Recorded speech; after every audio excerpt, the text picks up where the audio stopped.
እንኳን በሰላም ወደዚህ ቻናል መጣችሁ። ለቻናሉ አዲስ የሆናችሁ ቻናሉን ሰብስክራይብ አድርጉ፣ ቪዲዮዎችንም ላይክ አድርጉ። ቪዲዮቹም ለሌሎች እንዲደርስ ሼር አድርጉላቸው። ቴንኪው።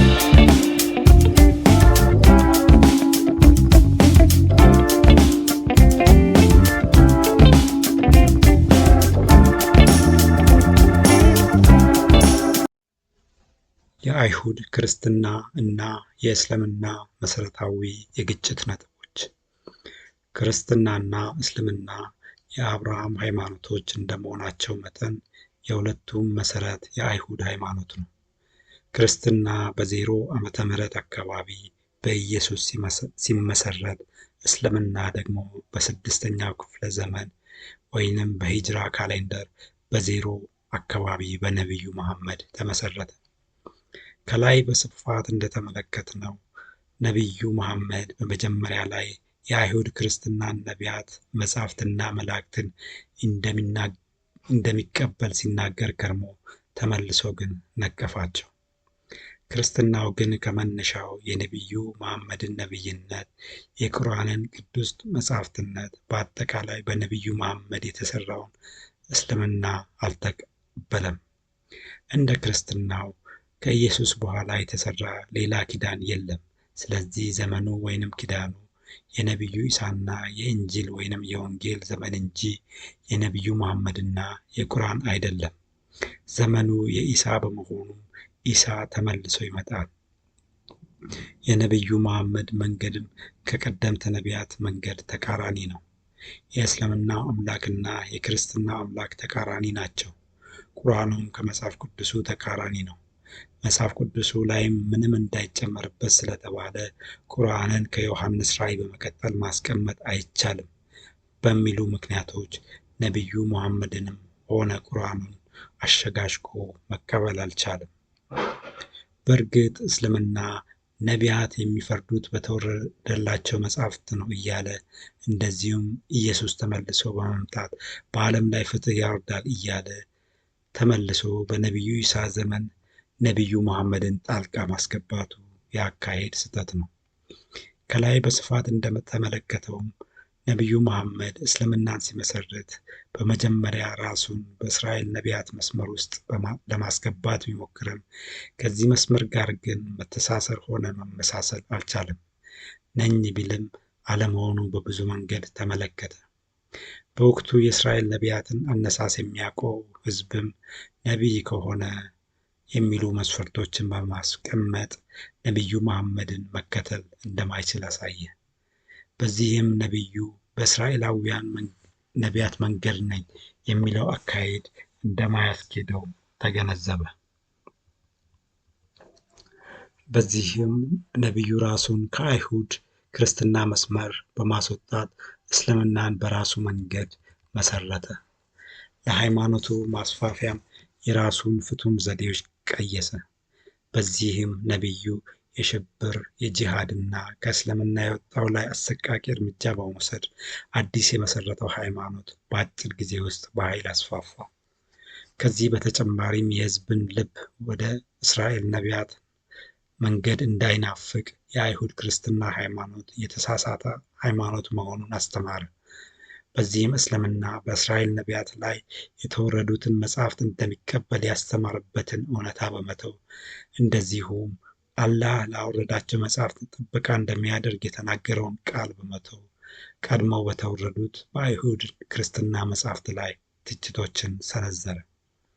ነቢዩ መሐመድ በመጽሐፍ ቅዱሱ ላይ ትችት እንዲሰጥ ያመቸው ደግሞ በክርስትና ውስጥ ያለው ለተራው ሰው ከባድ የሆኑ ጥልቅ መንፈሳዊ እውቀት የሚፈልጉ የመጽሐፍ ቅዱሱ ልዕለ ስብዕና አስተምሮች ናቸው።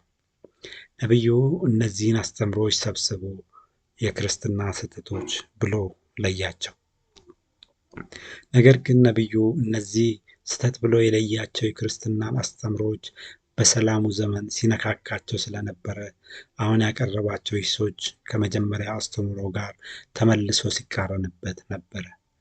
እነዚህን ሂሶችና ተቃርኖችን ብንመለከት በመጀመሪያ ኢሳ ወይንም ኢየሱስ ሰው እንጂ አምላክነት የለውም፣ ሁለተኛ ፈጣሪ አይወልድም አይወለድም። ሶስተኛ ኢሳ አልተገደለም። አራተኛ አንድ አምላክ እንጂ የሥላሴ አስተምሮ ስህተት ነው። አምስተኛ የዓለም አምላክ እንጂ የእስራኤል አምላክ አባባል ስህተት ነው የሚሉ ሲሆኑ ሁሉንም ቀጥለን በዝርዝር እንመለከታለን። በመጀመሪያም ኢሳ ወይንም ኢየሱስ ሰው እንጂ አምላክነት የለውም። ክርስትናው አልመሲህ ኢሳ ወይንም ኢየሱስ ክርስቶስ የሰውና የአምላክ ተዋህዶ መሆኑን ይናገራል። ነገር ግን ነቢዩ የአቅጣጫ ለውጥ ካደረገ በኋላ ኢሳ ሰው ብቻ እንደሆነና አምላክነት እንደሌለበት አስተማረ። ቁርአን 3:59 አላህ ዘንድ የኢሳ ምሳሌ እንደ አዳም ብጤ ነው። ከአፈር ፈጠረው፣ ከዚያም ለእርሱ ሰው ሁን አለው፣ ሆነም። ቁርአን 5:116 አላህም የመርየም ልጅ ኢሳ ሆይ አንተ ለሰዎቹ እኔንና እናቴን ከአላህ ሌላ ሁለት አምላኮች አድርጋችሁ ያዙ ብለሃልን በሚለው ጊዜ አስታውስ። ጥራት ይገባል፣ ለእኔ ተገቢ ያልሆነ ነገር ማለት ለእኔ አይገባኝም አለ ኢሳ። ይሁን እንጂ ነቢዩ መሐመድ የአቅጣጫ ለውጥ ከማድረጉ በፊት ኢሳ የሰውና አምላክ ተዋህዶ መሆኑን ሲያመላክት ነበረ። ቀጥለን በስፋት እንመለከታለን። ይህም በመጀመሪያ ኢሳ የአላህ መንፈስ መሆኑን፣ ኢሳ የአላህ ቃል መሆኑን፣ ኢሳ እንደ ፈጣሪ መፍጠሩን፣ ኢሳ ሲወለድ አራስ ልጅ ብቻ አለመሆኑን፣ ኢሳ በመጨረሻው ቀን ደጃልን እንደ ጨው የሚያሟሟ መሆኑን፣ ኢሳ በመጨረሻው ቀን ፈራጅ መሆኑን አስተምሮ ነበረ። ቀጥለን በስፋት እንመለከታለን። በመጀመሪያም ኢሳ የአላህ መንፈስ መሆኑን እንመለከታለን። ቁርአንና ሳሂህ ቡኻሪ የተባለው ሐዲስ ኢሳ ከሰውነት ማንነቱ በተጨማሪ የአላህ መንፈስ እንደሆነ ይናገራሉ። ቁርአን 4:171 የመርየም ልጅ አልመሲህ ኢሳ የአላህ መልእክተኛ ወደ መርየም የጣላት የሁን ቃሉም ከእርሱም የሆነ መንፈስ ብቻ ነው። ሳሂህ ቡኻሪ 6:63 ወደ ኢየሱስም ሂድ እሱ ከአላህ የመጣ የአላህ ቃልና የአላህ መንፈስ ነው አሉት። እነዚህ ቃላት የሚነግሩን ኢሳ እንደ ሌላው ሰው ተራ ሰው ሳይሆን መንፈስ የሆነው የአላህ ማንነት በውስጡ ያለበት ሰው መሆኑን ነው።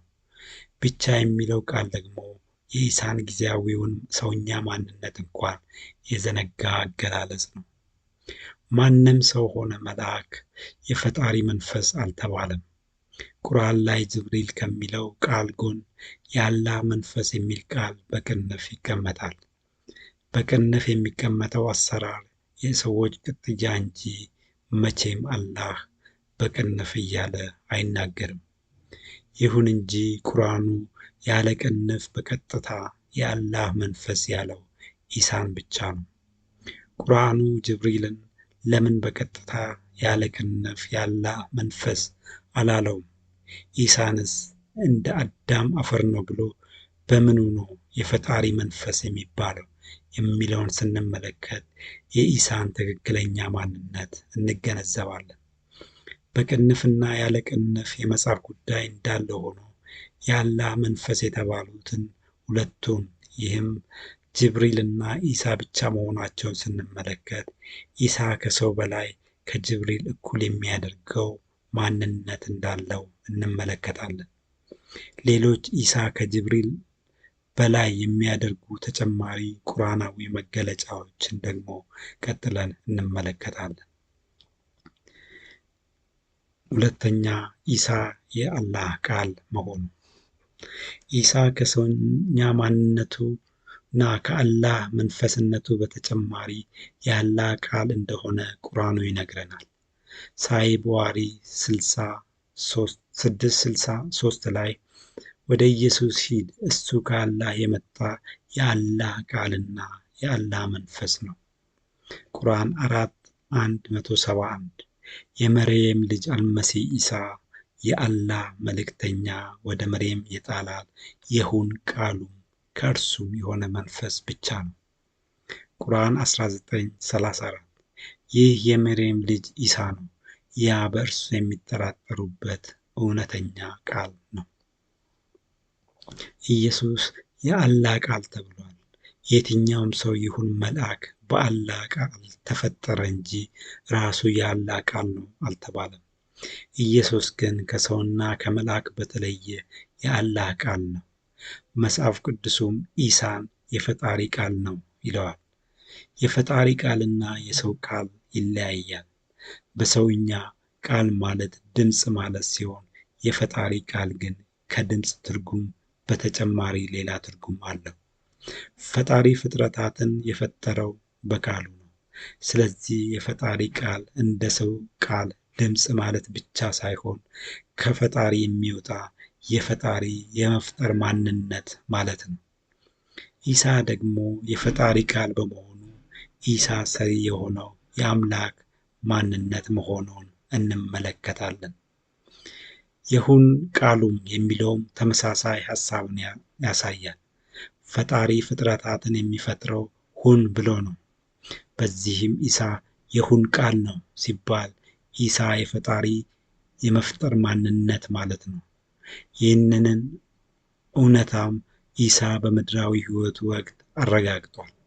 ቁርአን 3:49 እና ቁርአን 5:110 ላይ እንደምንመለከተው ኢሳ በምድር በነበረበት ወቅት ከጭቃ የወፍ ቅርጽ እየሰራ ትንፋሹን ሲተነፍስበት ሕይወትን ያለው ሆኖ ይበር ነበረ። ልክ ፈጣሪ አዳምን ሲፈጥር ጭቃ በሰው ቅርጽ ሰርቶ እፍ ብሎ እንደፈጠረው ከፈጣሪ በቀር ማንም ሰውም ሆነ መልአክ የመፍጠር ችሎታ የለውም፣ ሁሉም ተፈጣሪ ናቸውና። ኢሳ ግን ቃል የሚባለው የፈጣሪ የመፍጠር ማንነት በመሆኑ ይህንንም ማንነቱን በተግባር ሲያሳይ ነበረ። እውነተኛ ቃል የሚለውም ተመሳሳይ እውነታን ይናገራል። ማንም ሰው ይሁን መልአክ እውነተኛ ቃል አልተባለም።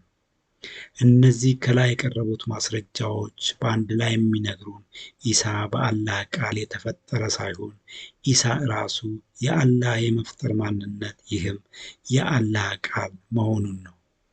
ቁርአን ሆነ ሐዲሳት ሌሎች ነቢያትን ሆነ ማርያምን ሆነ መላእክትን የአላህ ቃል ያሏቸው ረስተው ሳይሆን ከኢሳ በስተቀር የአላህ ቃል ተብሎ የሚጠራ አካል ባለመኖሩ ምክንያት ብቻ ነው።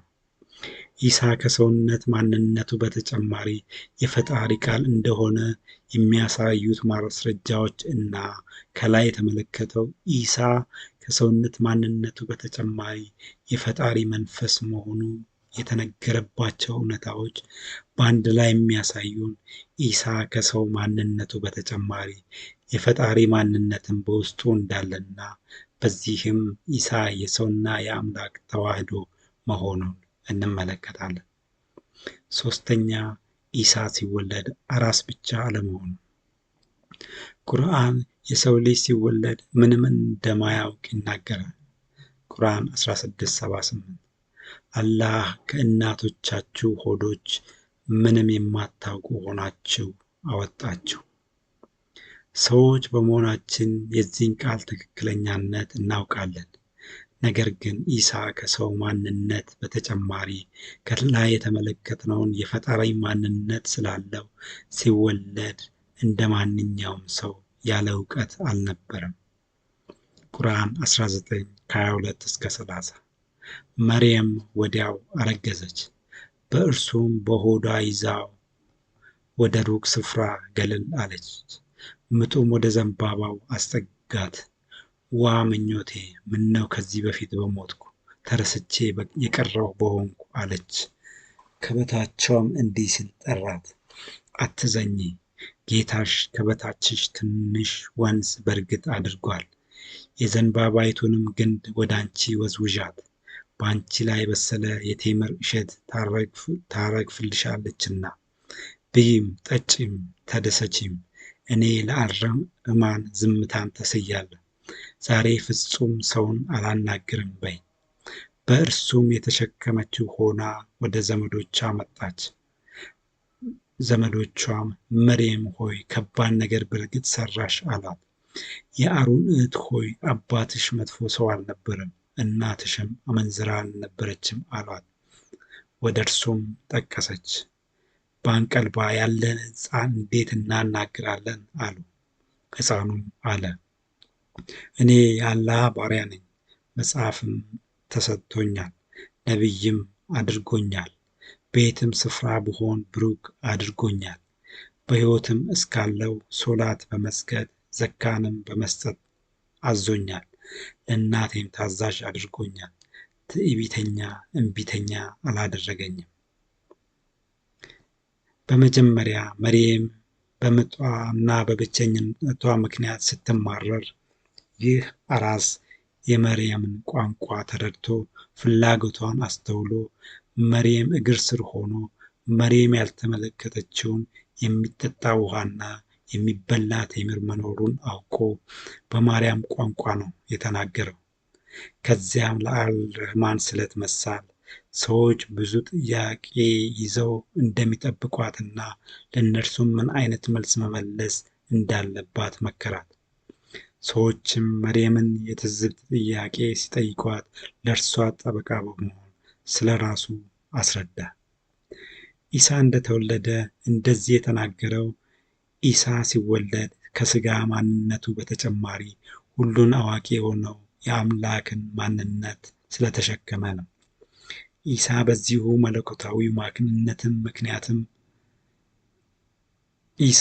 መለኮታዊ ማንነቱ ምክንያትም ከየትኛውም ሰው በተለየ ሲወለድ በሰይጣን አልተነካም። ሳይ ቡኻሪ 454-506 ማንኛውም ሰው ሲወለድ ሰውነቱን በሁለቱ በኩል ሰይጣን በሁለት ጣቱ ይነካዋል። ከኢየሱስ በስተቀር ሁሉም ሰው ሲወለድ እንደዚሁ ነው። ሰይጣን ኢየሱስን እንደሌላው ሰው ለመንካት ሞክሮ አልተሳካለትም።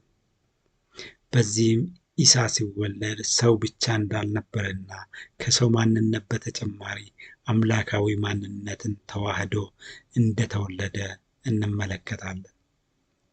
አራተኛ ኢሳ አልመሲህ ወይንም ክርስቶስ መሆኑ። እንደ ቁርአኑና ሐዲሳቱ ከኢሳ በስተቀር ማንም ሰው ሆነ ነቢይ እውነተኛ አልመሲህ ወይንም ክርስቶስ አይደለም። ማንም ሰው ሆነ ነቢይ እውነተኛ አልመሲህ ወይንም ክርስቶስ ለመባል የሰውና የአምላክን ማንነትን ተዋህዶ ሊወለድ ይገባል። ኢሳ ብቻ የሰው አምላክ ተዋህዶ በመሆኑ ምክንያት እርሱ ብቻ አልመሲህ ወይንም ክርስቶስ ተብሏል። አምስተኛ ኢሳ ደጃልን የሚያሟሟ መሆኑ።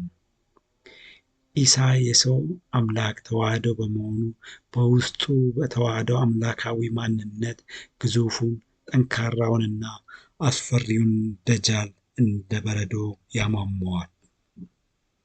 ሰሂህ ሙስሊም 41-6924 በመጨረሻው ዘመን የአላህ ጠላት ወይም ደጃል ኢየሱስን ሲመለከት ጨው በውሃ ውስጥ እንደሚያሟሟ በፊቱ ይሟሟል። ስድስተኛ ኢሳ በመጨረሻው ቀን ፈራጅ መሆኑ።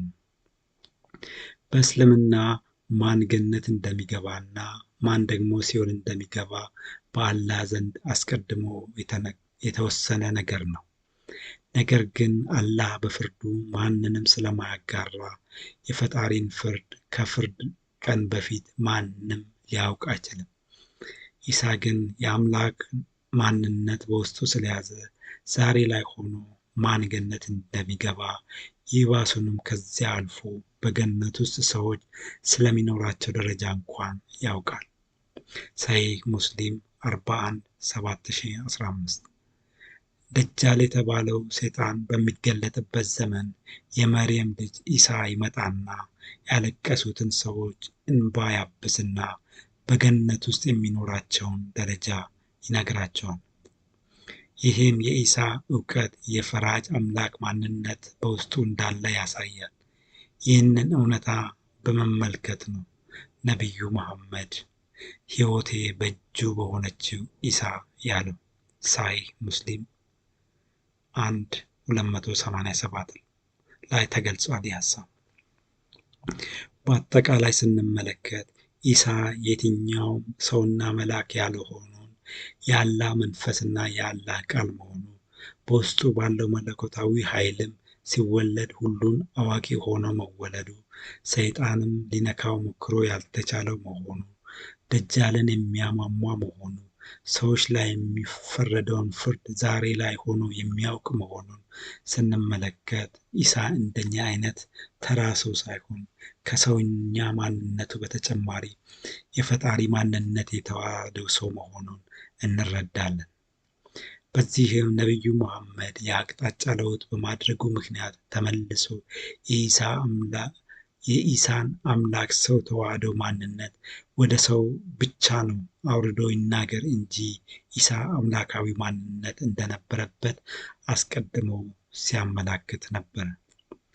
ዛሬ ላይ አንዳንድ የሙስሊም ምሁራን ኢሳ ሰውኛ ማንነት እንዳለበት ሁሉ መለኮታዊ ማንነትም እንዳለበት ሲናገሩ ይደመጣል። ለዚህም የሚያቀርቡት አመክንዮ ኢሳ ሲጸነስ ወደ መርየም ብልት ተነፍቶ የገባው መለኮታዊ ማንነት ነው። የሰው ልጅ ከአባትና እናት እንደሚፈጠረው ሁሉ ኢሳም የተፈጠረው በስጋና በመለኮት ውህደት ነው ይላሉ። በእርግጥ በእስልምና መጻሕፍት ላይ ኢሳ አንደኛ የእናቱ ኃጢአት እንዳይተላለፍበት ሲባል የተጸነሰው እናቱ በመጀመሪያ እንድትነጻ ተደርጎ መሆኑ፣ ሁለተኛ ኢሳ የተጸነሰው በመንፈሳዊ ኃይል መሆኑ፣ ሶስተኛ ኢሳ የተወለደው ከድንግል መሆኑ፣ አራተኛ ኢሳ መናገር የጀመረው እንደተወለደ መሆኑ፣ አምስተኛ ሰይጣን ኢሳን ነክቶት የማያውቅ መሆኑ፣ ስድስተኛ ኢሳ ብቸኛው የአላህ ቃል መሆኑ፣ ሰባተኛ ኢሳ ብቸኛው የአላህ መንፈስ መሆኑ፣ ስምንተኛ ኢሳ ብቸኛው አልመሲህ ወይንም ክርስቶስ መሆኑ፣ ዘጠነኛ ኢሳ ብቸኛው ኃጢአት የሌለበት ቅዱስ መሆኑ፣ አስረኛ ኢሳ ፈጣሪ መሆኑ፣ 11ኛ ኢሳ ፍጹም ፈራጅ ወይንም ጀጅ ማንካይንድ ጀስትሊ መሆኑ፣ 12ኛ ኢሳ ወደ ሰማይ መሄዱ፣ 13ኛ ኢሳ አሁን እድሜው ከ2000 ዓመት በላይ መሆኑ፣ 14ኛ ኢሳ ተመልሶ በመምጣት ብዙን ስራ የሚሰራ መሆኑ፣ 15ኛ ኢሳ ደጃልን የሚያሟሟ መሆኑ፣ 16ኛ ኢሳ የሰውዓቲቱ ምልክት መሆኑ፣ 17ኛ ኢሳ በሚቀጥለው ዓለምም የተከበረ መሆኑ፣ 18ኛ ኢሳ ፈራጅ በመሆኑ በማን ላይ ምን እንደሚፈርድ አስቀድሞ የሚያውቅ መሆኑ የኢሳን ልዩ ሰው ይህም የሰውና የአምላክ ተዋህዶ መሆኑን ያሳያል። የሰው ልጅ በመሆናችን የሰው ልጅን ልክ እናውቃለን። እነዚህ ከላይ የተዘረዘሩት 15ቱ የኢሳ ማንነቶች በአንድ ላይ ማሟላት ይቅርና ከዚህ ውስጥ አንዱንም አይደለንም። ነቢያቱን ስንመለከት ኤልሳና ሄኖክ ብቻ አንዱን ይህም 12ኛውንና 13ኛውን ሲያሟሉ ሌሎች መሐመድን ጨምሮ የትኛውም ነቢይ ከነዚህ ውስጥ አንዱን እንኳን አያሟላም። ኢሳ ግን ልዕለ ስብዕናነት በውስጡ ስለሚገኝ ከሰው ማንነቱ በተጨማሪ እነዚህን ልዕለ ስብዕናዎች በሙሉ በአንድ ላይ አጣምሮ ይዟል። ይህ የሆነው ደግሞ ኢሳ የሰው ልጅና የአምላክ ተዋህዶ በመሆኑ ምክንያት ነው። ይህንንም እውነታ በመረዳት ዛሬ ላይ አንዳንድ ሙስሊሞች በኢየሱስ ላይ ከመናገር ዝምታን ሲመርጡ ይታያል። ይሁን እንጂ አብዛኞቹ የእስልምና ምሁራን እነዚህን የኢየሱስን ልዕለ ስብዕና ማንነቶች ባላየ በማለፍ በኢየሱስ ሰውኛ ማንነት ብቻ በመያዝ ኢየሱስ ሰው ብቻ ነው ብለው ሲከራከሩ ይታያል። አንድ ሰው ማኪያቶን ይህ ቡና ነው ብሎ ብዙ ማስረጃዎችን እያጣቀሰ መከራከር ይችላል። ሌላ ሰው ደግሞ ይህ ወተት ነው ብሎ ብዙ ማስረጃዎችን እያጣቀሰ መከራከር ይችላል። ሁለቱም ሰዎች የሚያቀርቡትን ማስረጃዎች ላዩን በመመልከት ብቻ የሁለቱም ሰዎች ክርክር ትክክለኛ ሊመስለን ይችላል። ማኪያቶ ግን በትክክል የሚገለጸው ማኪያቶ የቡናና የወተት ተዋህዶ ነው የሚለው ሰው ብቻ ነው። ዛሬ በኢየሱስ ማንነት ላይ ከአንዳንድ ሙስሊሞች እየቀረበ ያለው ትችትም ይህ አይነት አንድ አይነው የታወረ ትችት ነው። እነዚህ ሰዎች መጽሐፍ ቅዱሱ ላይ ሆነ የእስልምና መጽሐፍት ላይ ያለውን የኢሳን አምላክነት የሚያሳዩ ጥቅሶችን በመተው እነሱ የሚፈልጉትን ኢሳ ራሱን ዝቅ አድርጎ አምላካዊ ማንነቱን ዝም አድርጎ በስጋዊ ማንነቱ የተናገራቸውንና የሆናቸውን እንደዚሁም በተዋሃደው ስጋ ምክንያት የመጡበትን ውስንነቶች በማጉላት ብቻ ሲከራከሩ የምንመለከተው። የኢሳን ትክክለኛ ማንነት የሚያስተውሉት ግን በሁለት አይን አስተውለው ማየት የሚችሉ ሰዎች ብቻ ናቸው። በአጠቃላይ ስንመለከት የኢሳ ትክክለኛ ማንነት የሚገለጸው ለእኛ የሚመቸውን እየመረጥን በምንተርክበት መንገድ ሳይሆን መጽሐፍ ቅዱስም ሆነ ከላይ የተመለከትናቸው የእስልምና መጽሐፍት በገለጹበት በተዋህዶ ማንነቱ ነው። ሌላው ፈጣሪ አይወልድም አይወለድም ለሱም ብጤ የለውም የሚለው አስተምሮ ነው። ይህንን አስመልክቶ ነቢዩ ሲያስተምሩ ቁርአን 9:30 ክርስቲያኖች አልመሲህ ኢሳ የአላህ ልጅ ነው አሉ። አላህ ያጥፋቸው ከእውነት እንዴት ይመለሳሉ? ቁርአን 6:101 ለእርሱ ይህም ለአላህ ሚስት የሌለችው ሲሆን እንዴት ለእርሱ ልጅ ይኖረዋል? ነገርን ሁሉ ፈጠረ ብለዋል። በእርግጥ እነዚህ የቁርአን ቃላት የነቢዩ መሐመድ ምስክርነት እንጂ የፈጣሪ ቃል እንዳልሆኑ ከንግግሩ ሰዋሰው መረዳት ይቻላል። በመቀጠል እዚህ ጋር የተፈጠረው ስህተት ልጅ የሚለውን ቃል በስነ ተዋህዶ አይን ብቻ በመመልከት የመጣ ስህተት ነው። ነገር ግን ልጅ የሚለው ቃል የግድ በስነ ተዋህዶ መወለድን ብቻ አያመለክትም። ለምሳሌ ቁርአኑ ላይ ቁርአን 111 አንድ ቁጥር ላይ አቡለሃብ ወይንም የእሳት ልጅ የሚባል ሰው ታሪክ እንመለከታለን። እዚህ ጋር የእሳት ልጅ የዚህ ሲባል የዚህ ሰው አባት እሳት ነው ማለት አይደለም። ቁርአን 42:7 ላይ መካ የከተሞች እናት ሲል መካ ከተሞችን የወለደች ሴት ከተማ ማለት አይደለም። ይህ ምሳሌያዊ አነጋገር ነው። እንደዚሁም በተለምዶ የዘመኑ ልጅ፣ የአዲስ አበባ ልጅ፣ የስለት ልጅ ወዘተ በማለት ሲገለጥ ዘመን ወይ አዲስ አበባ ወይ ስዕለት የሚባል እናት ወይም አባት ኖሮ አለመሆኑ ግልጽ ነው። ሁሉም የተነገረበት አውድ አለው። እንደዚሁ የኢሳ የአላህ ልጅነት የተነገረበት የራሱ አውድ አለው። እንደ እስልምና የሰው ልጅ ሁለት ማንነቶች አሉት፣ ስጋና ነፍስ። እንደዚሁ ኢሳ ውስጥም ካሉት ከተዋሃዱት ማንነቶች ውስጥ አንዱ ከመርየም ይዞ የተወለደው ስጋዊ ማንነቱ ሲሆን ሌላው ደግሞ ከላይ የተመለከትነው አምላካዊ ማንነቱ ነው። በዚህም ኢሳ በስጋ የሰው ልጅነትን አለው፣ በመንፈስ ደግሞ አምላክነት አለው። ይህ የአምላክ ማንነት ደግሞ ራሱን ዝቅ አድርጎ ስጋን ተዋህዶ በመወለዱ እና ብዙ ስቃዮችን እስኪመለከት ድረስ መታዘዙ የአላህ ልጅ አስባለው።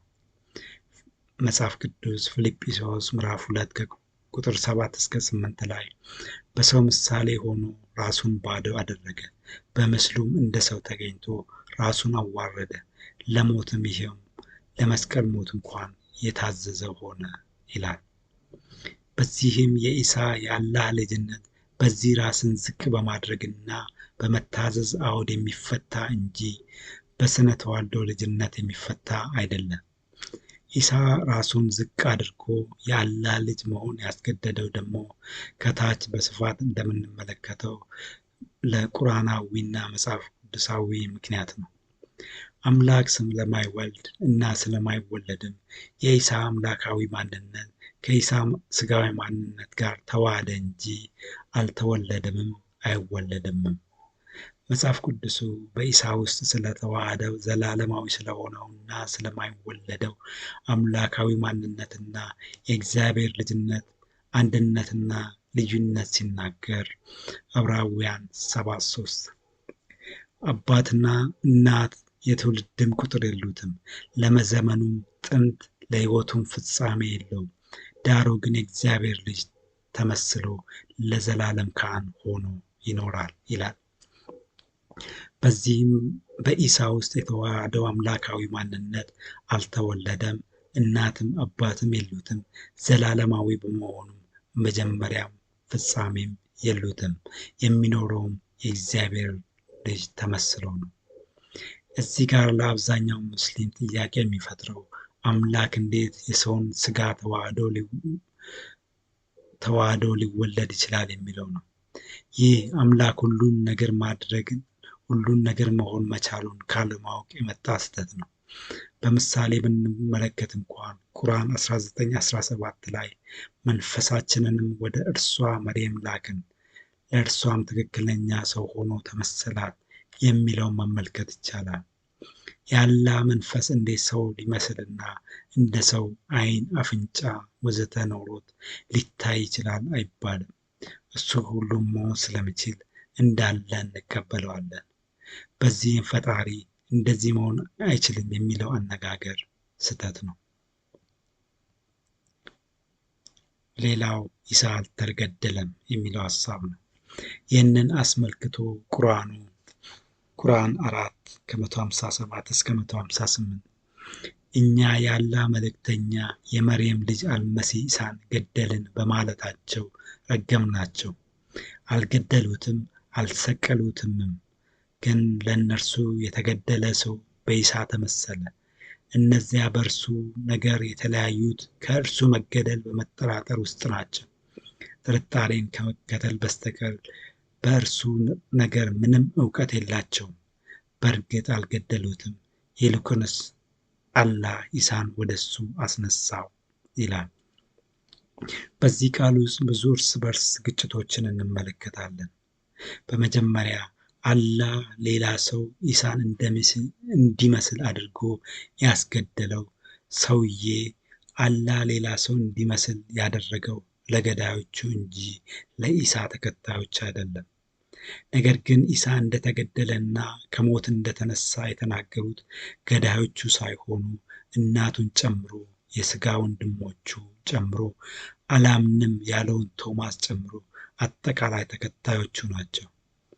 አላህ ይህንን የማስመሰል ጨዋታ የተጫወተው በገዳዮቹ ላይ ብቻ ሳይሆን አላህ ኢሳ የአላህ ነቢይ እንደሆነ በሚያምኑት ተከታዮቹ ላይ ከሆነ ደግሞ አላህ ትክክለኛ አምላክ ሳይሆን አሳሳች አምላክ ሊሆን ነው። ሁለተኛ አላህ የተገደለውን ሰው ኢሳን እንዲመስል አድርጎ ተመልሶ ደግሞ የተመሰላቸውን ሰዎች ረገምናቸው ማለቱ ትርጉም የሌለው አነጋገር ነው። ሶስተኛ ክርስቲያኖች በኢሳ መገደል አምነው እያለ እስካሁን ይጠራጠራሉ የሚለውም ውሸት ነው። እነዚህ የኢሳ አለመገደል ለማሳየት የገቡት የሙሐመድ ገለጻዎች እርስ በርሱ በቅጡ ያልተናበቡ የዕውር ድንግዝ ሐሳቦች ናቸው።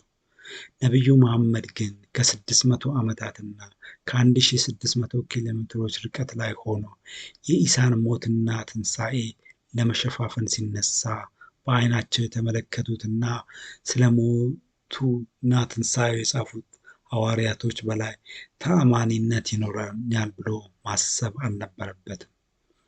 ከነቢዩ ኢሳ መገደል ጋር ተያይዞ ሌላ የምንመለከተው የነቢዩ መሐመድ ውዝግብ ሳሂህ ቡኻሪ ላይ ነው።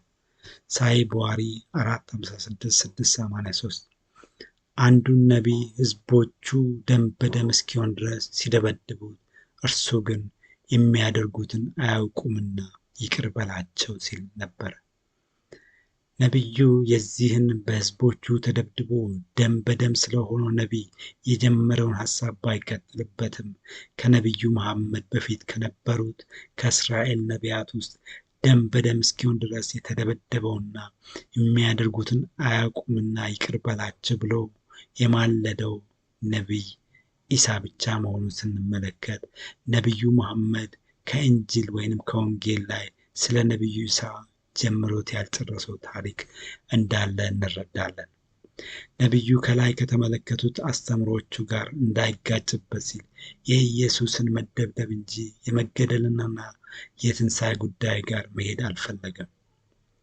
ለክርስቲያኖች የኢሳ ሞትና ትንሣኤ ሰበር ጉዳይ አልነበረም። ምክንያቱም የኢሳ ሞትና ትንሣኤ አስቀድሞ በብዙ ነቢያት አፍ ሲነገር ነበረ።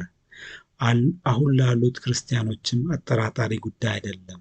ምክንያቱም ስለ ኢሳ መገደልና መነሳት ብዙ ሐዋርያቶች በአካል ተገኝተው በዓይናቸው ተመልክተው በየመጽሐፎቻቸው ላይ በተመሳሳይ አፍ መስክረዋልና። ስለዚህ ኢሳ አልተገደለም ማለት ከአይሁድ ነቢያትና ከክርስትና ሐዋርያት በአጠቃላይ ከቀደመው መንገድ ተቃራኒ መሆን ማለት ነው።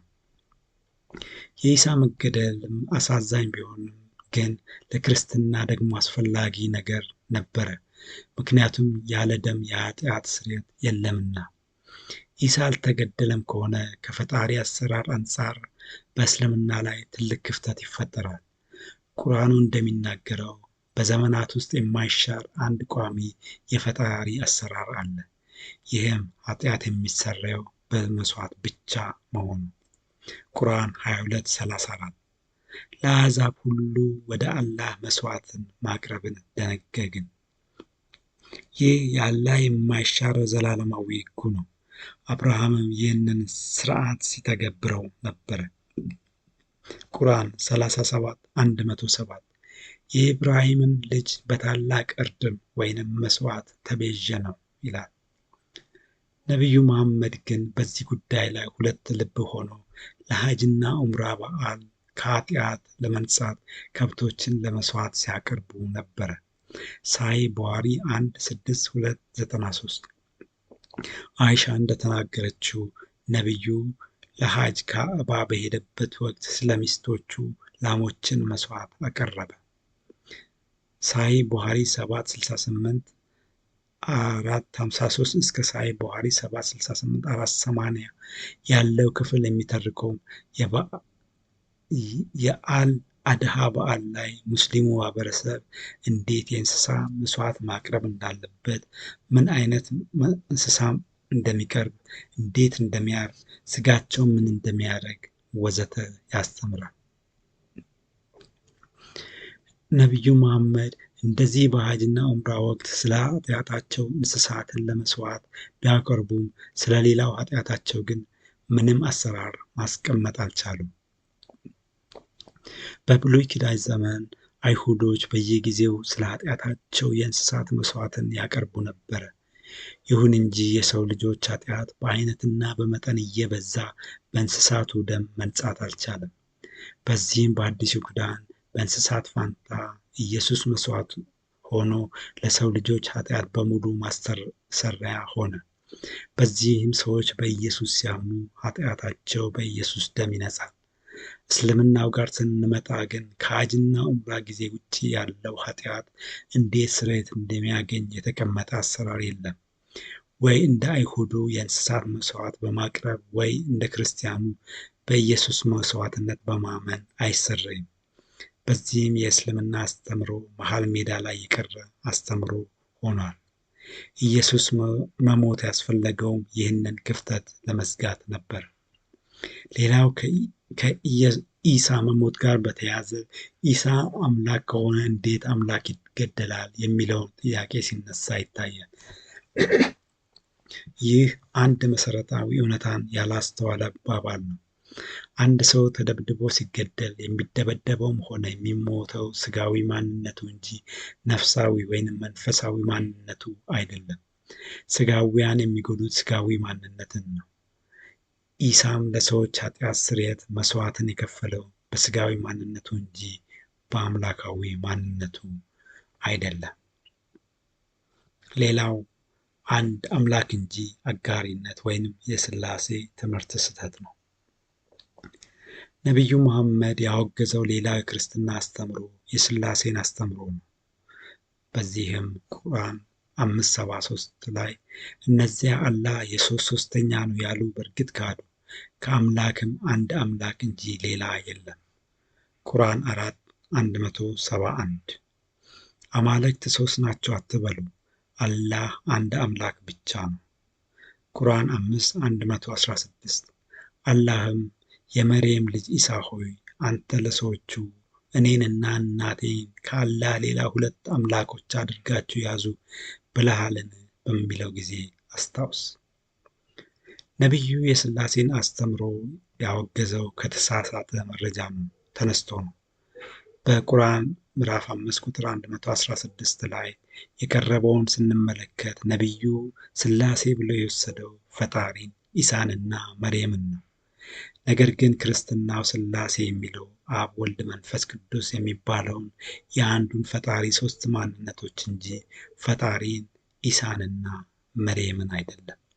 በዚህም ነቢዩ ሥላሴን አስመልክቶ የሰነዘረው ወቀሳ ከመነሻው በተሳሳተ መረጃ ላይ የተመሰረተ ወቀሳ ነው። ነቢዩ ይህንን ልዕለ ስብዕና እውቀት መልሶ ለማጥቃት ስራ ይጠቀምበት እንጂ የአቅጣጫ ለውጥ ከማድረጉ በፊት ራሱ የአምላክን ስሉስነት የሚያመለክቱ አስተምሮችን ሲሰጥ ነበር። ቀጥሎ በስፋት ቀርቧል። ነቢዩ አላህን ሲጠራ የነበረው በሥላሴ አእምሮ ሆኖ በብዙ ቁጥር ነበረ። ቁርአን 3:47 አላህ የሚሻለውን ይፈጥራል፣ አንዳችን ባሻ ጊዜ ሁን ይለዋል፣ ወዲያውም ይሆናል። ቁርአን 36:82 ነገሩም አንዳችን በሻ ጊዜ ሁን ማለት ነው፣ ወዲያውም ይሆናል። እነዚህ ሁለቱ ጥቅሶች ላይ አንዳችን የሚለው ቃል የሚያሳየው ሴሜቲካዊውን የአክብሮት አጠራር ሳይሆን ከኛ መካከል አንዱ ማለትን ነው። ቁርአን 3:47 ላይ ያለው ደግሞ ነጠላ ቁጥርንና ድርብ ቁጥርን በማቀላቀል የአንድ አምላክና ሦስት ማንነቶችን ይህም የሥላሴን አሰራር ለያይቶ አሳይቷል። ቁርአን 20:41 አላህ ለሙሳ ለነፍሴም በመልእክቴ መረጥኩ ይላል። እዚህ ጋር አላህ ነፍሴ ስለሚላት ስለ ራሱ ማንነት ሲናገር እንመለከታለን። ቁርአን 19:17 መንፈሳችንንም ወደ እርሷ መርየም ላክን፣ ለእርሷም ትክክለኛ ሰው ሆኖ ተመሰላት። እዚህ ጋር መንፈሳችንን የሚለው ቃልም ተመሳሳይ ነገርን ያሳያል። ቁርአን 58:22 እነዚያ በልቦቻቸው ውስጥ እምነትን ጽፏል፣ ከእርሱም በሆነ መንፈስ ደግፏቸዋል። እዚህ ጋር በሁሉም ሰው ውስጥ እምነትን የሚጽፈው እና ቋሚ ድጋፍ የሚሰጠው በሁሉም ስፍራ የሚገኘው የአላህ መንፈስ የተባለው የአላህ ማንነት ነው። ቁርአን 2:87 የመርየም ልጅ ኢሳንም ግልጽ ታምራቶችን ሰጠ ነው፣ በቅዱስ መንፈስም አበረታ ነው። ቁርአን 58:22 እነዚያ በልቦቻቸው ውስጥ እምነትን ጽፏል፣ ከእርሱም በሆነ መንፈስ ደግፏቸዋል። መልአክ መልእክትን እንደሚያመጣው ያመጣል፣ ይሄዳል። ሰው አጠገብ ሆኖ ድጋፍን የሚሰጠው ግን በሁሉም ስፍራ የመገኘት አቅም ያለው አምላካዊ አካል ብቻ ነው። በእነዚህ የቁርአን ክፍሎች ውስጥ አንዳችን፣ ነፍሴ፣ መንፈሳችን፣ ቅዱስ መንፈስ፣ ከእርሱ የሆነ መንፈስ የሚሉት ቃላት ለአስተዋይ ሰው የራሳቸው መልእክት አላቸው። አንዳንዶች እነዚህ ቃላት የክርስቲያኖቹ ሥላሴ አስተምሮ ጋር እንዳይሄድብን በማለት የአላህ መንፈስ የሚለው ቃል ላይ በክንፍ ጅብሪል የሚለውን ቃል በመጨመር የአላህ መንፈስ ጅብሪል ነው ሲሉ ይታያል። ይሁን እንጂ መልአኩ ጅብሪልና የአላህ መንፈስ የተለያዩ መሆናቸውን በቁርአኑ ሌሎች ክፍሎች ላይ መመልከት ይቻላል። ይህም ጅብሪል እንደ ሚካኤል ለአላህ የሚላክ መልአክ መሆኑ ቁርአን 2:98 ለአላህና ለመላእክቱ ለመልእክተኞቹም ለጅብሪልም ለሚካኤልም ማለትም ለሚካኤልም ጠላት የሆነ ሰው ይላል። ቁርአን 19:19 ጅብሪልም እኔ ንጹሕ ልጅ ለአንቺ ልሰጥሽ የጌታሽ መልእክተኛ ነኝ አላት። ቁርአን 19:64 ጅብሪልም አለ በጌታ ትእዛዝ እንጂ አንወርድም፣ በፊታችን ያለው በኋላችንም ያለው በዚህም መካከል ያለው ሁሉ የእርሱ ነው፣ ጌታህም ረሺ አይደለም። ሌላው የአላህ መላእክትና የአላህ መንፈስ የተለያዩ መሆኑ።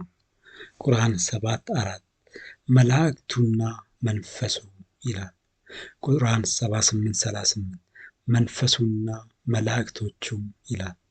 ቁርአን 98 ከ3-4 መወሰኛይቱ ሌሊት ከሺህ ወር በላጭ ናት፣ በእርሷ ውስጥ መላእክትና መንፈሱ በጌታቸው ፍቃድ በነገሩ ሁሉ ላይ ይወርዳሉ። ቁርአን 38 ከ71-74 ጌታ ለመላእክት እኔ ሰውን ከጭቃ ፈጣሪ ነኝ ባለ ጊዜ አስታውስ፣ ፍጥረቱን ባስተካከልኩና ከመንፈሴ በነፋሁበት ጊዜ ለእርሱ ሰጋጆች ሆናችሁ ውደቁ አልኩ። መላእክትም መላው በአንድነት ሰገዱ፣ ኢብሊስ ብቻ ሲቀር። ከነዚህ ቃላትም ጅብሪል የአላህ መልአክ መሆኑን፣ የአላህ መልአክና የአላህ መንፈስ ደግሞ የተለያዩ አካላት መሆናቸውን እንመለከታለን። አላህ ብቸኛ ፈጣሪ በመሆኑ ፍጥረታትን የሚፈጥረው ያለ ብጤ ራሱን ችሎ ነው። በዚህ አላህ ለመፍጠር የመልአክን ጅብሪል ወይንም የጅብሪልን እገዛ አይፈልግም። በዚህም አላህ አዳምን ሲፈጥረው ከመንፈሱ ነፍቶበት ነው። በመርየም ሆድ ውስጥም ልጅ ሲፈጠር እንደዚሁ ነው። ከመንፈሴ በነፋሁበት የሚለው ቃል ውስጥ አድራጊውና ድርጊቱን ስንመለከት ደግሞ ከውስጥ መውጣትን እንጂ ከአላህ ውጭ ያለ መልአክን አያመለክትም። በአጠቃላይ ስንመለከት የአላህ መንፈስና ጅብሪል የተለያዩ አካላት መሆናቸውን የአላህ ልዕለ ስብዕና ባይገባን እንኳን የአላህ መንፈስ የሚባለው ከአላህ ውስጥ እየወጣ የሚሰራ የአላህ ማንነት መሆኑን እንመለከታለን። በዚህም አላህና የአላህ መንፈስ የሚባሉ ሁለት የአላህ ማንነቶች መሆናቸውን እንመለከታለን። ከዚህ በተጨማሪ ደግሞ ከላይ እንዳየነው ኢሳ ውስጥ የአምላክ ማንነትን ተመልክተናል። በዚህ ክፍል የቀረበውን የአላህ መንፈስን እና ዋናውን አላህ በአንድ ላይ ስንመለከትም የሥላሴን ማንነት እንረዳለን። ነፍስን እፍ ብሎ የማስገባት ሥራ የሰሩት ልክ እንደ ፀሐይ አንድም ሦስትም የሆኑት አላህ፣ የአላህ መንፈስና ኢሳ ብቻ መሆናቸውን ስንመለከት የአምላክን ሦስት ማንነት እንዲሁም የሥላሴን አስተምሮ ትክክለኛነት እናረጋግጣለን። ቁርአኑ ውስጥም አላህ ስለ ራሱ ሲናገር አንዴ በነጠላ ቁጥር ሌላ ጊዜ ደግሞ በብዙ ቁጥር የሚናገረው በዚህ የአንድ አምላክና የሥላሴ ሦስትነት ማንነቱ ምክንያት ነው። የክርስትናው የሥላሴ አስተምሮ የተለያየ ሦስትነት ሳይሆን ፀሐይ ላይ የምንመለከተው አይነት አንድነትና ሦስትነት ነው። የፀሐይን ስሉስነት ስንመለከት ፀሐይ የምንላት ሰማዩ ላይ የምናያት ክብ አካል ከእርሷ ወጥተው ሥራ የሚሰሩት ብርሃንና ሙቀት የተመለከቱበት የአንድነትና ሦስትነት፣ ይህም የስሉስነት ማንነት ነው። በክርስትናውም በሰማይ ላይ ያለው አብ ሲሆን ወደ ምድር የወረዱት ደግሞ ወልድና መንፈስ ቅዱስ ናቸው። መጽሐፍ ቅዱሱ ወልድን ብርሃን ሲለው መንፈስ ቅዱስን ደግሞ በዋናነት በእግዚአብሔር ኃይልነት ይገልጸዋል። የዚህ ተመሳሳይ ምሳሌ በሰው ልጅ ተፈጥሮ ላይ እናገኛለን። እንደ እስልምና ሰው አንድና ሁለት ነው። አንድ ሰው ስጋና ነፍስ ነው። በፍርድ ቀንም የሰው ስጋ በሰው ነፍስ ላይ መስካሪ ሆና ትቀርባለች። በዚህም እንደ እስልምና አንድ በሆኑ ሰው ውስጥ ሁለት ማንነቶች ይገኛሉ። እንደ ክርስትናው የሰው ልጅ በእግዚአብሔር ምሳሌ በመፈጠሩ ምክንያት እንደ እግዚአብሔር ሦስት ማንነቶች ወይም ሥላሴነት አለበት፣ ሥጋ፣ ነፍስ እና መንፈስ። በዚህም የፀሐይና የሰው ልጅ ስነ ተፈጥሮ ውስጥ እንዴት አንዱ በሦስት ሦስቱ ደግሞ እንዴት በአንድ ውስጥ እንደሚገኙ እንመለከታለን። ይህ እውቀት ከላይ እንደተመለከተው እንደ ተዋህዶ አሰራር ለሰው ልጅ የሚከብድ ልዕለ ስብዕና የሆነ እውቀት ቢሆንም እውነታው ግን መሬት ላይ ያለ ሀቅ ነው። በአንድ ወቅት ሰዎች ኢየሱስን አብን አሳየን አሉት። ኢየሱስም መልሶ እኔ በአብ እንዳለው አብም በእኔ እንዳለ አታምንም? እኔ የምነግራችሁን ቃል ከራሴ አልናገረውም፣ ነገር ግን በእኔ የሚኖረው አብ እርሱ ሥራውን ይሠራል። እኔ በአብ እንዳለው አብም በእኔ እንዳለ እመኑኝ፣ ባይሆንስ ስለ ራሱ ስለ ሥራው እመኑኝ በማለት በፀሐይና በሰው ልጆች ምሳሌ የተመለከትነውን የአንድነትና የሦስትነት አሰራርን በአምላክ ውስጥም እንዳለ አሳየ። እነዚህ የፀሐይና የሰው ልጅ ስነ ተፈጥሮ ምሳሌዎች ሥላሴ የሚለውን ቃል ምን እንደሚመስል ለማሳየት የቀረቡ አስረጂ ምሳሌዎች እንጂ ከሰው አእምሮ በላይ የሆነውንና በሁሉም ስፍራ የሚገኘውን የፈጣሪ ማንነት በፀሐይና በሰው ማንነት አይወሰንም። ፈጣሪ ልዕለ ስብዕና ማንነት ያለው ስለሆነ ልዕለ ስብዕናነት ያለው አምላክ ይቅርና የሰው ልጅ አካባቢ ያለውን የአንድነትና ሦስትነት አሰራር ላይ ያለው እውቀት እንኳን በራሱ ውሱን ነው። ለምሳሌ ሥጋና ነፍስ እንዴት እንደተሳሰሩ አይታወቅም። ሰው ሲሞት ነፍስና ሥጋ እንዴት እንደሚለያዩ አይታወቅም። ሰይጣን ሰው ውስጥ ሲገባ ሰይጣኑ የሚገባበት መንገድ አይታወቅም። ሰይጣን ሰው ውስጥ ሲገባ ሰውየውና ሰይጣኑ እንዴት እንደሚተሳሰሩ አይታወቅም። ነቢዩ መሐመድ እንኳን አይሁዶች የነፍስ ምንነት አስረዳን ብለው በፈተኑበት ወቅት መልሱን መመለስ አቅቶት ይህ እውቀት ለሰው ልጅ አልተሰጠም በማለት ጥያቄውን አዳፍኖ አልፏል። ይህ እውቀት አልተሰጠም ማለት ግን ውሸት ነው ተብሎ እንደማይወሰደው ሁሉ የስሉስነት አሰራርም ከሰው አእምሮ በላይ የሆነ ልዕለ ስብዕናነት አሰራር ነው። ነቢዩ መሐመድ የአካሄድ ለውጥ ሲያደርግም ይህንን የመጽሐፍ ቅዱሱን የፈጣሪ ልዕለ ስብዕና አስተምሮ በመንቀፍ ፈጣሪን በራሱ መንገድ ለመግለጽ ይነሳ እንጂ ነቢዩ ፈጣሪን የገለጸበት መንገድ ደግሞ የባሰ አስቂኝ ሆኖ ነው የምንመለከተው። ነቢዩ ክርስትናን ነቅፎ በሁሉም ስፍራ የሚገኘው መንፈስ የሆነውን ፈጣሪን እንደ ቁሳዊው የሰው ልጅ እጅ፣ እግር፣ ጣት፣ ዓይን፣ ፊት፣ ቅርጽ፣ ቁመት፣ ጾታ ያለው ቁስ አካል አድርጎ ነው የገለጸው። ኢየሱስ ሥጋን ተዋህዶ የመጣ አምላክ በመሆኑ እጅ፣ እግር፣ ዓይን ወዘተ አለው። ይሁን እንጂ የኢየሱስ አምላካዊ ማንነት እነዚህን የሰው ክፍሎች የሉትም፣ በሁሉም ስፍራ የሚገኝ አምላካዊ ማንነት እንጂ። የቁርአንና የመጽሐፍ ቅዱስ ዋነኛ ልዩነት ቁርአን በቀጥታ ከፈጣሪ እንደተወረደ የሚታመን መጽሐፍ ሲሆን መጽሐፍ ቅዱሱ ግን መንፈሳዊ መገለጥን ወደ ሰውኛ ቃላት የተተረጎመበት መጽሐፍ ነው። ለምሳሌ መጽሐፍ ቅዱሱ የእግዚአብሔር እጅ ሲል ይህ ቃል የሚፈታው በተምሳሌታዊ ትርጉም ነው። ቁርአኑ ግን በቀጥታ ስለተወረደ የእግዚአብሔር እጅ ሲል ትርጉሙ የእግዚአብሔር እጅ ማለት ብቻ ነው። ሙሐመድ በሁሉም ስፍራ የሚገኘው ፈጣሪን ሰው በማድረግ እያንዳንዱን የአላህን የሰውነት ክፍል ቅርጽና መጠን የገለጸበትን አስቂኝ አገላለጾቹን ብንመለከት፣ አንደኛ አላህ 60 ክንድ ያክል ይረዝማል ይላል። ሳሂህ ሙስሊም 46809 ላይ አላህ አዳምን በራሱ አምሳያ ቁመቱን 60 ክንድ አድርጎ ፈጠረው ይላል። ሳሂህ ቡኻሪ 874-246 ላይ ነቢዩ እንደተናገሩት አላህ አዳምን በራሱ አምሳያ ቁመቱን 60 ክንድ አድርጎ ፈጠረው ይላል። ሌላው የአላህ መልክ እንደሚታወቅ አቡ ዳውድ 4320 ላይ ነቢዩ እንደተናገሩት ስለ ደጃል ብዙ ነግሬያቸዋለሁ። የደጃል መልክ ያልተረዳችሁት እየመሰለኝ እየፈራው ነው። ደጃል አጭር ብራኬት እግር፣ ቅጭጫ ፀጉር እና አንድ ዓይን ያለው፣ አንደኛው ዓይኑ የጠፋ፣ ይህ ዓይኑም ያልሰመጠና ወደ ውጭ ያልወጣ ሰው ነው። ግራ ከተጋባችሁ አላህ አንድ ዓይን እንዳልሆነ አስታውሱ። የአላህ ቅርጽ የሚታወቅ መሆኑ ሳሂህ ቡኻሪ 876-577 ላይ በዚያን ቀን አላህ ቀድሞ በማያውቁት ቅርጽ መጥቶባቸው እኔ ጌታችሁ ነኝ ሲላቸው እነርሱም አንከተልህም ይሉታል። ከዚያም አላህ በቀድሞ ቅርጹ ሲገለጥላቸው አንተ አምላካችን ነህ እንከተልሃለን ይሉታል። ሌላው አላህ እንደ ሰው ፊት፣ ዓይን እጅ፣ መዳፍ፣ ባትና እግር ያለው መሆኑ። ሳሂህ ሙስሊም 32,6325 ላይ ከወንድሞቻችሁ ጋር ስትጣሉ ፊታችሁ እንዳይመታ ተጠንቀቁ፣ አላህ አዳምን የፈጠረው በአምሳሉ ነውና።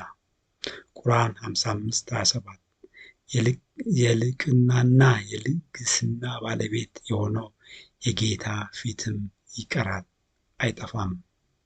ሳሂህ ቡኻሪ 993-504 ነቢዩ እንደተናገሩት አላህ ከእናንተ የተደበቀ አይደለም፣ እሱ ባለ አንድ አይን አይደለም፣ እጆቹን ወደ አይኖቹ እያሳየ፣ ደጃል ግን ቀኝ አይኑ እውር ነው። ሳሂህ ሙስሊም 1:324 አላህ አንድ አይኑ አይነ ስውር ወይንም ብላይንድ አይደለም፣ አልደጃል ግን የቀኝ አይኑ አይነ ስውር ነው። ሳሂህ ቡኻሪ 878-654 ነቢዩ እንደተናገሩት የሲኦል እሳትን ተጨማሪ አለ እያለች ትጠይቃለች፣ አላህ እግሮቹን ከላይዋ ላይ እስኪያስቀምጥባት ድረስ። ከዚያም በቂ ነው በቂ ነው በማለት ትኮማተራለች። ቁርአን 68:42 ባት የሚገለጥበትን ከሃዲዎች ወደ መስገድ የሚጠሩበትና የማይችሉበትን ቀን አስታውስ። ሳሂህ ቡኻሪ 993-532 አላህም እግሩን ሲገልጥ ሁሉም አማኝ በፊቱ ይሰግዳል። ሱናን ናሳኢ 5381 የአላህ ሁለቱ እጆች ቀኝ እጅ ናቸው። ቁርአን 38:75 አላህም ኢብሊስ ሆይ በሁለቱ እጆቼ ለፈጠርኩት ለመስገድ ምን ከለከለ? ጃሚ አትርሚዲ 3235 አላህ መዳፉን በትከሻዬ መካከል ሲያስቀምጥ የጣቶቹ ቅዝቃዜ በጡቶቼ መካከል ተሰማኝ። ጃሚ አትርሚዲ 3367 አላህም ሁለት እጆች የተዘረጉ ሆነው አዳምን የምትወደውን ምረጥ አለው። አዳምም ቀኝ እጅህን አለ። የአላህም ሁለት እጆቹ ቀኝ እጅ ናቸው። ሳሂህ ሙስሊም 39,6704 ነቢዩ እንደተናገሩት በፍርድ ቀን አላህ ሰማይን አጣጥፎ በቀኝ እጁ ያስቀምጥና እኔ ጌታ ነኝ፣ ትዕቢተኞች የት ናችሁ ይላል። ምድርንም አጣጥፎ በግራ እጁ ላይ ያስቀምጥና እኔ ጌታ ነኝ፣ ትዕቢተኞች የት ናችሁ ይላል። ሚሽካት 748 ነቢዩ እንደተናገሩት ጌታዬን ተመለከትኩ፣ የተባረከውና ከፍ ያለው ደስ በሚል ቅርጽ፣ እርሱም አንተ መሐመድ አለ። እኔም እዚህ ነኝ ጌታዬ አልኩት። እነዚህም መላእክት ስለምንድን ነው የሚከራከሩት አለኝ። እኔም አላወቅኩም አልኩት። 3 ጊዜም ጠየቀኝ። ከዚያም የእጁን መዳፍ በትከሻዬ መካከል ሲያደርግ ተመለከትኩኝ እና የእጆቹ ቅዝቃዜ በደረቴ መካከል ሲሰማኝ፣ ከዚያም ሁሉም ነገር ግልጽ ሆነልኝ። ሌላው አላህ ወንድ ነው ሚስት ስለሌለው እንጂ ልጅ እንኳን ያስወልድ እንደነበረ መነገሩ። ቁርአን 6:101 ለእርሱ ሚስት የሌለችው ሲሆን እንዴት ልጅ ይኖረዋል? ቁርአን 72:3 እነሆም የጌታችን ክብር ላቀ፣ ሚስትንም ልጅንም አልያዘም። ሌላው አላህ አርሹ ላይ በዙፋኑ ላይ የሚኖረው ሁሉ ጊዜ ሌሊት ወደ ዝቅተኛው ሰማይ እንደሚወርድ መነገሩ። አላህ በአርሽ ላይ ነው የሚኖረው። ይህም ቁርአን 32:4፣ 25 እና በመሳሰሉት ቦታዎች ላይ ተገልጿል። አላህ በዙፋኑ ላይ እንደሚኖር ቁርአን 39:75፣ 255፣ 11:7፣ 47 ወዘተ ቦታዎች ላይ ተጠቅሷል። ቁርአን 69:17 ላይ መላእክትም በየጫፎቿ ላይ ይሆናሉ፣ የጌታም አርሽ በዚያ ቀን 8 መላእክት ከበላያቸው ይሸከማሉ። ሳሂህ ሙስሊም 4 1656 ነቢዩ እንደተናገሩት አላህ ሁል ጊዜ በሌሊት የኋለኛው ክፍል 1/3 ጊዜ ላይ ወደ ዝቅተኛው ሰማይ ይወርዳል። ነቢዩ የክርስትናን የሥላሴ አስተምሮ ተቃውመው አላህን ሲገልጹ አላህ በሁሉም ስፍራ የሚገኝ አምላክ ሳይሆን እንደዚሁ እንደ ቁሳዊ ሰው የሚዳስስና መጠኑና ቅርሱ የሚታወቅ አካል አድርጎ ነው የገለጸው።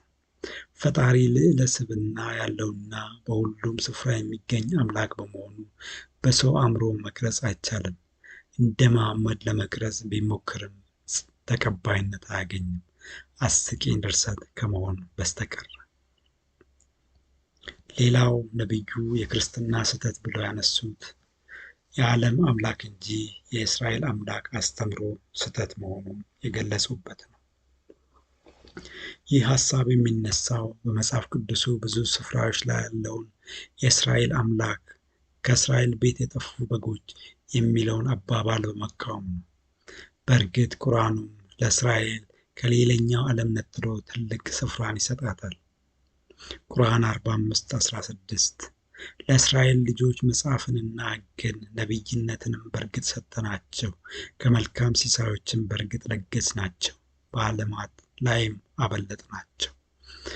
ቁርአን 2:47 የእስራኤል ልጆች ሆይ ያቺን በእናንተ ላይ ለገስኳትን ጸጋዬን እኔም በዓለም ላይ ያበለጥኳችሁ መሆኔን አትርሱ። ቁርአን 40:53-54 የእስራኤልንም ልጆች መጽሐፉን አወረስናቸው ለባለ አእምሮዎች መሪና ገሳጭ ሲሆን። ቁርአን 2:40 የእስራኤል ልጆች ሆይ ያቺን በእናንተ ላይ ለገስኳትን ጸጋዬን አስታውሱ።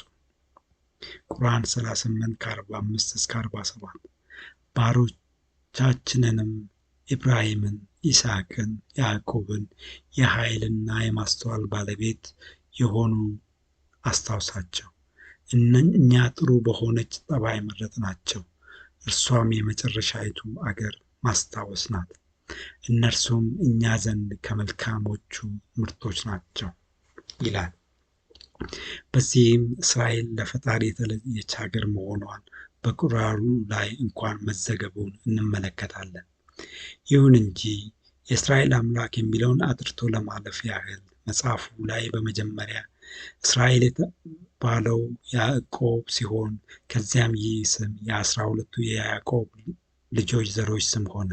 ከዚያ ቀጥሎም ይህ ስም የያዕቆብ ዘሮች የሚኖሩበት ሀገር መጠሪያ ስም ሆነ። ነገር ግን እስራኤል የሚለው ቃል በመጀመሪያ የቀረበው አማኝ በሚል ትርጉሙ ነበረ። ፈጣሪ የያዕቆብን እምነት ተመልክቶ ከእንግዲህ ወዲህ ስምህ ያዕቆብ አይባል እስራኤል ይባል ያለበትን መጽሐፍ ቅዱሱ ይህንን የእስራኤል አማኝ ትርጉም ወይንም እስራኤል ዘመንፈስ እና የእስራኤል ሀገር ትርጉም ይህም እስራኤል ዘሥጋ የተለያየ መሆኑን በሮሜ 9:6-8 እና ገላትያ 4:22-31 ላይ በግልጽ ተናግሯል። በዚህም በአዲሱ ኪዳን እስራኤላዊነት በሥጋ ከእስራኤል ዘር መወለድ ሳይሆን አማኝነት፣ ይህም የክርስቶስ ተከታይነት፣ ይህም ክርስቲያንነት ማለት ነው። ይህም በተግባር የተረጋገጠ እውነታ ነው። በሥጋ የዘር ሐረጋቸው እስራኤል የሆኑት ላለፉት 2000 ዓመታት በኢየሱስ በኩል የመጣውን ክርስትና ጋር አይተዋወቁም። መጽሐፍ ቅዱሱም ብዙ ቦታዎች ላይ ኢየሱስ የመጣው ለዓለም ሕዝብ መሆኑን ይናገራል። የራእይ መጽሐፍ ላይም በገነት የሚኖሩት ሰዎች ከሁሉም ዘሮች የተውጣጡ ሰዎች እንደሚሆኑ ተነግሯል።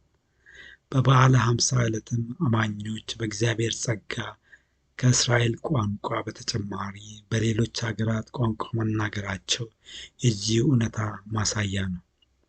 እነዚህን እውነታዎች በአንድ ላይ ስንመለከትም መጽሐፍ ቅዱሱ በአዲስ ኪዳን ዘመን እስራኤል ብሎ የሚጠራው ከተለያዩ ዘሮች የተውጣጡ ክርስቲያኖችን እንደሆነ በቀላሉ ማስተዋል ይቻላል። ቁርአኑ አንቀጽ 38:46 ላይ እስራኤልን እርሷም የመጨረሻይቱ ሀገር ማስታወስ ናት የሚለው ይህንኑ ከፍ ያለ የእስራኤል ስያሜ ተምሳሌታዊነት በግምት ውስጥ በማስገባት ነው። መጽሐፍ ቅዱሱም እንደ ቁርአኑ መጨረሻይቱ ሀገር ይህም ገነትን በእስራኤል ይመስላል። በዚህም መጽሐፍ ቅዱሱ የእስራኤል አምላክ በሚልበት አገላለጹ ኢሳም ለእስራኤል እንጂ አልተላኩም፣ ከእስራኤል ቤት ለጠፉት በጎች የእስራኤል አምላክ ብሎ ያስተማራቸው እውነታዎች በሙሉ የተነገሩት ቁርአኑ በደፈናው ተከታዮቹ ለሚላቸው ለክርስቲያኖች እንጂ ለእስራኤል ሀገር አለመሆኑን እንመለከታለን። በተመሳሳይ መንፈስም አንዳንድ የእስልምና ምሁራን መጽሐፍ ቅዱሱን ሲተቹ ይታያል። ይሁን እንጂ የአብዛኞቹ ትችቶች ያተኮሩት ይህንን እስራኤል የሚለውን ቃል ሁለቱን ትርጉም በማምታታት በዘይቤ ወይንም በሜታፎር እና በምሳሌ የተገለጸ ነገር በቀጥታ እየፈቱ በማምታታት የአይሁድ ሃይማኖት ስርዓቶችን ከክርስትና ሃይማኖት ስርዓቶች ጋር በማምታታት የብሉይ ኪዳኑን የቤተ መቅደስ ስርዓት ከአዲስ ኪዳኑ የቤተ ክርስቲያን ስርዓት ጋር በማምታታት የሰውና የአምላክ ተዋህዶ የሆነውን የኢየሱስን አምላካዊ ማንነትና ሰውኛ ማንነት በማምታታት የሥላሴን የሦስትነትና የአንድነት እውነታ በማምታታት በአጠቃላይ በሁለት ነገሮች መካከል በማምታታት እንጂ ሚዛን የሚያነሱ መሰረታዊ የሆኑ ትችቶችን በማንሳት አይደለም። ሌሎች ደግሞ የክርስቲያኖችን መጽሐፍ ቅዱስ ከሰማይ በቀጥታ የወረደ መጽሐፍ አድርገው በመመልከት ጥቃቅን ስህተቶችን አጉልቶ ሲናገሩ ይታያል። ይሁን እንጂ መጽሐፍ ቅዱሱ ከእግዚአብሔር ቃላት በተጨማሪ ሰዎች የጻፏቸው የታሪክ መጻሕፍት፣ የሰዎች ደብዳቤዎች፣ የሰይጣን ንግግር፣ የሰው ንግግር፣ የእስራኤላውያኑ ንግግር፣ የፍልስጤማውያን ንግግር የያዘ መጽሐፍ በመሆኑ ጥቃቅን ስህተቶች እንደሚገኙበት ግልጽ ነው። ይሁን እንጂ በመጽሐፍ ቅዱሱ ባሉት የነቢያቱ፣ የሐዋርያቱ፣ የኢየሱስና የእግዚአብሔር ንግግሮች ውስጥ ግን ምንም ስህተት አይገኝም። ቁርአንም ሆነ መጽሐፍ ቅዱሱን ያዘጋጁት አካላት በሙሉ በፈጣሪ ምሪት መጽሐፍቱን እንዳዘጋጁ ይናገራሉ። የክርስትና መጽሐፍት የተዘጋጁት በብዙ ነቢያትና ሐዋርያት ነው። ይህ አካሄድም ማንም ከመሬት ተነስቶ ሃይማኖቱን በስህተት መንገድ ይዞ እንዳይሄድ አድርጓል። እስልምና ጋር ስንመጣ ግን ሃይማኖቱ ያለው በአንድ ሰው በመሐመድ እጅ ነው። መሐመድ ከመጀመሪያ መንገድ ይውጣ አይውጣ በምንም መንገድ ማጣራት አይቻልም። ሙሐመድ ወደ ገደል ከሄደ እያዩ ከእርሱ ጋር ወደ ገደል ከመግባት ውጭ ምንም አማራጭ የለም። ከሁሉ በኋላ ደግሞ ሙሐመድ ከ1600 ኪሎ ሜትሮች እና ከ600 ዓመታት ርቀት ላይ ሆኖ ክርስትና ላይ ትችት ሲሰጥ ታማኒነቱ ምን ያህል የወረደ እንደሆነ መገመት መቻል ነበረበት። የሙሐመድ አካሄድ በድሮ ዘመን ሊያስኬድ ይችል ነበር። በዚህ በመረጃ ዘመን ያለው ማህበረሰብ ግን የሙሐመድን አካሄድ እንደዚህ ራቁቱን አውጥቶ መመልከት ስለሚችል የሙሐመድ መንገድ በዚህ ትውልድ እምብዛም ተቀባይነት አይኖረውም። በአጠቃላይ ስንመለከት የክርስትና ስህተቶች ተደርገው በነቢዩ መሐመድ የቀረቡት ነጥቦች እንደ ነቢዩ ቀደምት አስተምሮ ስህተት አለመሆናቸውን ይባሱኑ ነቢዩ ከቀደመው መንገድ ያደረጉትን የአቅጣጫ ለውጥ አጉልቶ የሚያሳዩ ሆነው ነው የምንመለከታቸው። ይህ የአቅጣጫ ለውጥም እስልምና የነቢዩ መሐመድ የፈጠራ ስራ እንጂ የቀደመው መንገድ አለመሆኑን ያሳያል።